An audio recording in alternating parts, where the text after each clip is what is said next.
Rahul Mankoottam MLA കാര്യത്തിൽ വലിയ ഗതികേടിലാണ് crime branch സംഘം. സാധാരണ ഏതൊരു കേസിലും പരാതി കിട്ടിയതിന് ശേഷം ആ കേസ് ക്രൈംബ്രാഞ്ചിന് ലഭിക്കുകയാണ് പതിവ്. അതാണ് നിയമം. എന്നാൽ ഇവിടെ കേസ് മാത്രമല്ല, പരാതിക്കാരെയും ക്രൈംബ്രാഞ്ച് കണ്ടെത്തേണ്ടുന്ന ഒരു സ്ഥിതിയാണുള്ളത്. അല്ലെങ്കിൽ മുഖ്യമന്ത്രി കോപിക്കും. അതുപ്രകാരം ആകെയുള്ള പ്രതീക്ഷ എന്നുള്ളത് രാഹുൽ മാങ്കൂട്ടത്തിൽ MLAക്കെതിരായ ലൈംഗിക ചൂഷണ പരാതിയിൽ അതിജീവിതയുടെ മൊഴി നിർണായകമാക്കുക എന്നുള്ളതാണ്. അതിൻ്റെ ഭാഗമായി ഗർഭഛിദ്രം നടത്താൻ രാഹുൽ മാങ്കൂട്ടം നിർബന്ധിച്ചു എന്ന് പറയുന്ന പെൺകുട്ടിയുടെ മൊഴിയെടുക്കാനാണ് ക്രൈംബ്രാഞ്ചിൻ്റെ ശ്രമം. പരാതി നൽകിയിട്ടില്ല എങ്കിലും ഇവർ മൊഴി നൽകുമെന്നാണ് പ്രത്യേക അന്വേഷണ സംഘത്തിൻ്റെ മുന്നിലുള്ള ഏക വിശ്വാസം. ഇതിലൂടെ കേസിന് ബലം നൽകുന്ന നിർണായകമായ തെളിവ് ലഭിച്ചേക്കും എന്നാണ് അവർ കരുതുന്നത്.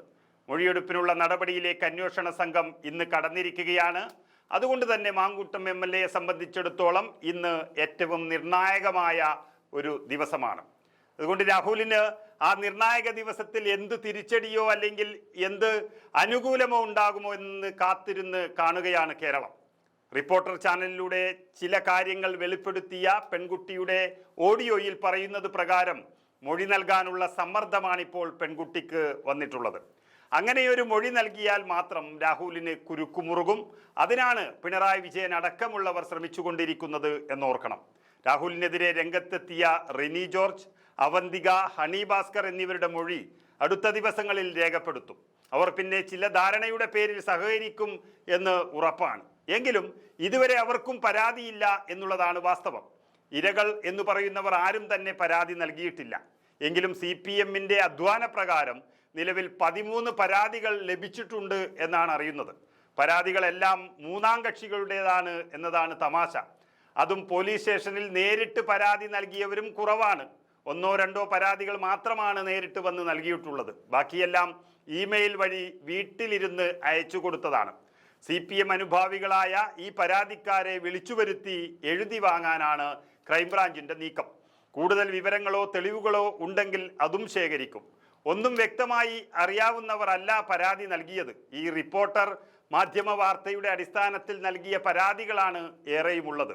അതുപ്രകാരം സ്ത്രീകളെ പിന്തുടർന്ന് ശല്യപ്പെടുത്തിയെന്ന കുറ്റം ചുമത്തിക്കൊണ്ടാണ് ക്രൈംബ്രാഞ്ച് സ്വമേധയാ കേസെടുത്തിരിക്കുന്നത്.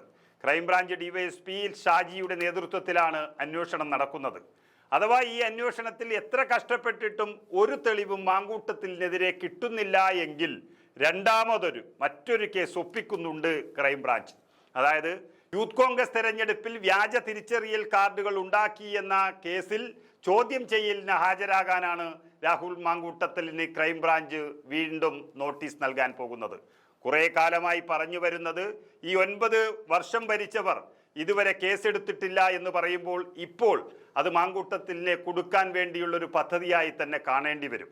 ഹാജരായില്ല എങ്കിൽ കോടതിയെ സമീപിക്കും ക്രൈംബ്രാഞ്ച്. കേസിൽ അന്വേഷണ സംഘം ആവശ്യപ്പെട്ട വിവരങ്ങൾ യൂത്ത് കോൺഗ്രസ് നേതൃത്വം നൽകിയിട്ടുമില്ല.